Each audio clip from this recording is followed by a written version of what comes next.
My channel और आज हम देखने जा रहे हैं द वीपिंग प्रिंसेस पार्ट 1 के क्वेश्चन आंसर्स इस वीडियो में।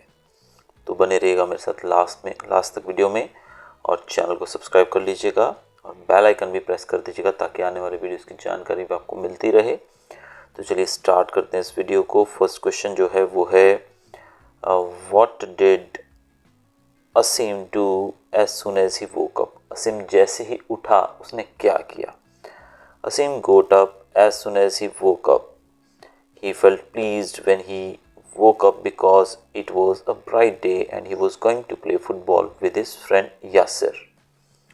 तो आसिम जो था जैसे ही वो जागा नींद से वो खड़ा हो गया फटाफट से और उसे बहुत खुशी थी इस बात की कि आज का दिन बहुत ही सुहाना है, एकदम ब्राइट है, सनशाइन वाला सनी डे है और वो अपने दोस्त यासिर के साथ फुटबॉल खेलने जाएगा, इसलिए वो बहुत ही खुश है।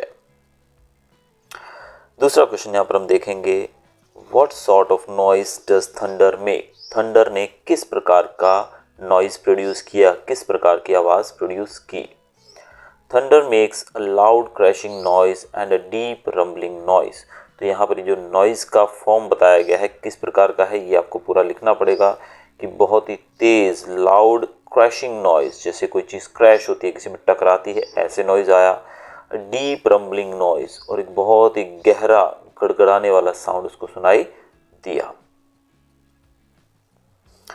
What was Uncle Mike's present to Aseem. Uncle Mike ने असीम को कौन सा प्रेजेंट दिया, कौन सा गिफ्ट दिया।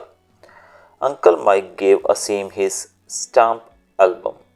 अंकल माइक ने उसे अपना स्टैम्प वाला जो एल्बम था वो प्रेजेंट के रूप में दिया। Where were uncle Mike's own children. Uncle Mike जो थे उनके खुद के बच्चे कहाँ थे। Uncle Mike's own children had all grown up and gone abroad.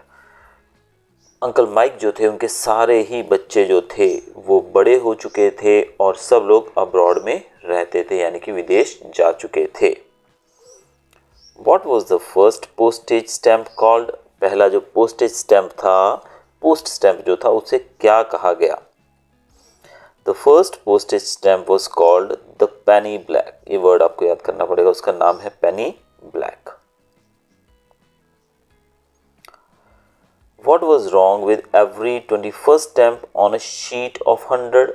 अब 100 शीट्स थी उसमें हर 21वें स्टैम्प के साथ क्या गड़बड़ी थी। On every 21st stamp on a sheet of 100 there was a tiny colored mark under the princess eye that looked like a tear। अब इन 100 पन्नों की जो शीट थी स्टैम्प्स की उसके अंदर हर 21वें स्टैम्प के ऊपर एक गड़बड़ थी और वो गड़बड़ ये थी कि वहाँ पर एक छोटा सा टाइनी यानी कि बहुत ही छोटा सा कलर्ड मार्क था, यानी कि कलर्ड मार्क एक निशान था जो कि प्रिंसेस की आंखों के नीचे था और ऐसा प्रतीत होता था कि जैसे वो टीयर है, उसकी आंखों से गिरने वाला आंसू है।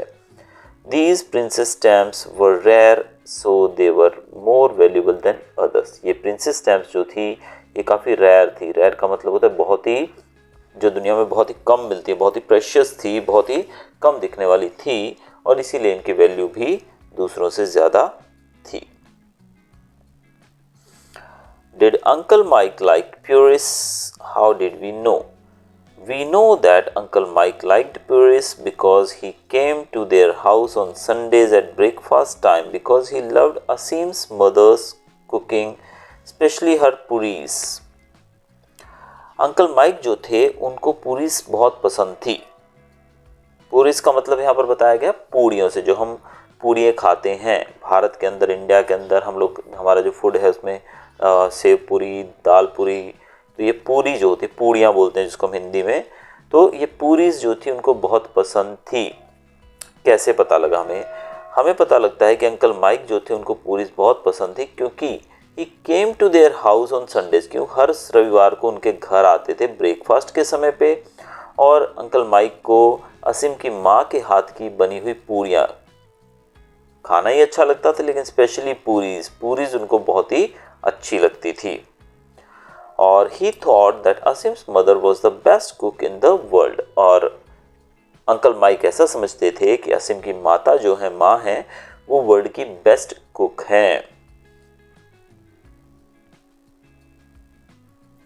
नेक्स्ट क्वेश्चन है हमारा, why did people pay high prices for the food stamps? जो लोग थे वो हाई प्राइजेस पे करते थे। ये जो जाली स्टैम्प्स थी, इनके लिए लोग ज्यादा पैसे क्यों देते थे? People paid high prices for the food stamps because they thought they were real. क्योंकि लोगों को लगता था कि वो रियल है, असली में है, यानी कि वो रियल सेंस में ओरिजिनल है, इस कारण से उनके लिए ज़्यादा पैसे दे देते थे। Now read the line and answer the following question. He gave him the packet and as soon as they got inside the house, Asim opened it. Who had given Asim the packet? असीम को packet किसने दिया? Packet दिया था असीम को uncle Mike ने। What was this person doing in Asim's house? वो असीम के house में क्या कर रहे थे uncle mic? Uncle Mike usually came to visit Asim's family at this time on Sunday because he loved eating puris and thought that Asim's mother was the best cook in the world.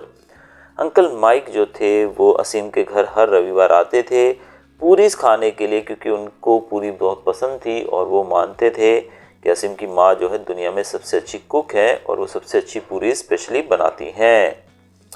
What was inside the packet? Packet के अंदर क्या था जो असीम को दिया गया था? It was an album and a box of stamps inside the packet. Packet के अंदर एक एल्बम थी और स्टैम्प्स का एक बॉक्स भी था। Was it a useful gift on a day like this? What was the day like? क्या उस दिन के लिए ये गिफ्ट जो था ये अप्रोप्रिएट था? और उस दिन के बारे में क्या खास था? It was going to be a rainy day. ये एक रेनी डे था, so it was useful gift. तो ये एक बारिश वाला दिन था, यानी कि बारिश होने वाली थी, इस कारण से असीम के लिए एक परफेक्ट गिफ्ट था। असीम would be able to sort out the stamps indoors. अब बाहर जब बारिश हो रही है तो बाहर खेलने तो जाया नहीं जा सकता बच्चों के द्वारा, तो ऐसे में अब वो अंदर बैठ के इन स्टैम्प्स को सॉर्ट आउट करेगा, यानी उनको अलग अलग इकट्ठे करेगा। तो दोस्तों ये था हमारा वीडियो आज का। अगर आपको वीडियो अच्छा लगा हो तो चैनल को लाइक कीजिएगा, सब्सक्राइब कीजिएगा, वीडियो को जितना हो सके शेयर कीजिएगा। Till then goodbye, thanks for watching.